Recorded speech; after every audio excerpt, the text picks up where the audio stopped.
सगळ्या बौद्धांना आवाहन करू इच्छितो की मी इथे आमरण उपोषणाला सुरुवात केलेली आहे। माझ्या मागण्या आहेत की इथे 750 कुटुंबियांवर तोडक कारवाई झाली, त्यांचं जे घर होतं, इथे वस्ती होती ती संपूर्ण जमीनदोस्त करण्यात आली आणि भर पावसाच्या सुरुवातीला हे झालेलं आहे। आणि सरकारचा नियम आहे की पावसाळ्याच्या सुरुवातीला कसलीही तोडक कारवाई करता येऊ नये।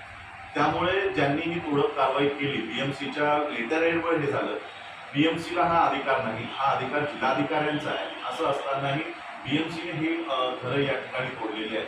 बाहेर सगळं पोलीस छावणीचं रूपांतर या विहारामध्ये झालेलं आहे आणि म्हणून माझी पहिली मागणी आहे की बीएमसीच्या अधिकाऱ्याने ज्याने ही तोडक कारवाई केली त्याच्यावर ॲट्रॉसिटी अंतर्गत गुन्हा दाखल व्हावा।